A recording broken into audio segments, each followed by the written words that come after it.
രാസമാറ്റങ്ങൾ ഭൗതിക മാറ്റങ്ങൾ താൽക്കാലിക മാറ്റങ്ങളാണ്. ഭൗതിക മാറ്റങ്ങൾ താൽക്കാലിക മാറ്റങ്ങളാണ്. പക്ഷേ രാസമാറ്റങ്ങൾ സ്ഥിരം മാറ്റമാണ്. രാസമാറ്റമാണ് സ്ഥിരം മാറ്റം. ഭൗതിക മാറ്റം താൽക്കാലികമായ മാറ്റമാണ്.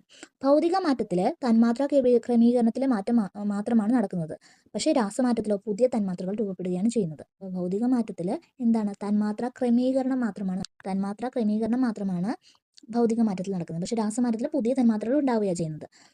സോഡിയം ജലവുമായി പ്രവർത്തിച്ചുണ്ടാകുന്ന ആൽക്കലിയാണ് സോഡിയം ഹൈഡ്രോക്സൈഡ്. സോഡിയം ഹൈഡ്രോക്സൈഡ് ഒരു ആൽക്കലിയാണെന്ന് നമ്മൾ നേരത്തെ പറഞ്ഞായിരുന്നു. അപ്പം അതെങ്ങനെയാണ് ഉണ്ടാകുന്നത്? സോഡിയം ജലവുമായി പ്രവർത്തിച്ചിട്ടാണ് സോഡിയം ഹൈഡ്രോക്സൈഡ് എന്ന ആൽക്കലി ഉണ്ടാകുന്നത്. സോഡിയം പൊട്ടാസ്യം തുടങ്ങിയ ലോഹങ്ങൾ ജലവുമായി പ്രവർത്തിക്കുമ്പോൾ ഉണ്ടാകുന്ന വാതകമാണ് ഹൈഡ്രജൻ. അപ്പം സോഡിയം പൊട്ടാസ്യം എന്നിവ എന്താണ്? ലോഹങ്ങളാണ്. അപ്പോൾ ഈ സോഡിയം പൊട്ടാസ്യം തുടങ്ങിയ ലോഹങ്ങൾ എന്തുമായിട്ട് പ്രവർത്തിക്കും? ജലവുമായിട്ട് പ്രവർത്തിക്കും. അപ്പം നമുക്ക് കിട്ടുന്നത് ഹൈഡ്രജൻ എന്ന വാതകമാണ്. അപ്പം സോഡിയം പൊട്ടാസ്യം തുടങ്ങിയ ലോഹങ്ങൾ ഹൈഡ്രജനുമായിട്ട് പ്രവർത്തിക്കുമ്പോൾ നമുക്ക് ലഭിക്കും ജലവുമായി പ്രവർത്തിക്കുമ്പോൾ ഹൈഡ്രജനുമായിട്ടല്ല ജലവുമായി പ്രവർത്തിക്കുമ്പോൾ നമുക്ക് ലഭിക്കുന്ന വാതകമാണ് ഹൈഡ്രജൻ. അപ്പോൾ ഹൈഡ്രജൻ വാതകം കിട്ടുന്നത് എങ്ങനെയാണ്?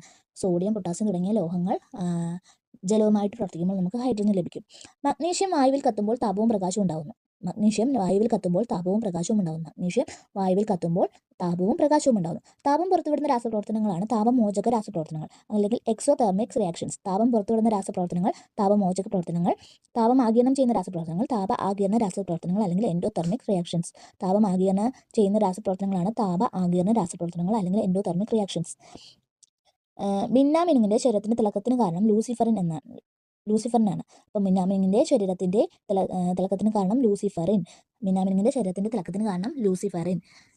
മിന്നാമിനുങ്ങിന്റെ ശരീരത്തിലെ ലൂസിഫറിൻ ഓക്സിജനുമായി ചേർന്ന് ഓക്സി ലൂസിഫറിൻ ഉണ്ടാകുമ്പോൾ പ്രകാശോർജ്ജം ഉത്സർജിക്കുന്നു. ഈ പ്രതിഭാസം അറിയപ്പെടുന്നത് ബയോലുമിനിസെൻസ് എന്നാണ്. മിന്നാമിനുങ്ങിന്റെ ശരീരത്തിലെ ലൂസിഫറിൻ ഓക്സിജനുമായി ചേർന്ന് ഓക്സി ലൂസിഫറിൻ ഉണ്ടാകുമ്പോൾ പ്രകാശം ഉത്സർജിക്കപ്പെടുന്നു. ഈ പ്രതിഭാസം അറിയപ്പെടുന്നത് ബയോലൂമിനിസെൻസ്.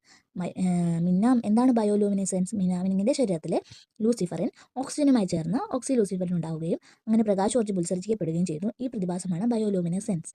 പ്രകാശോർജ്ജം ആഗിരണം ചെയ്യുകയോ പുറത്തുവിടുകയോ ചെയ്യുന്ന രാസപ്രവർത്തനങ്ങളാണ് പ്രകാശരാസപ്രവർത്തനങ്ങൾ.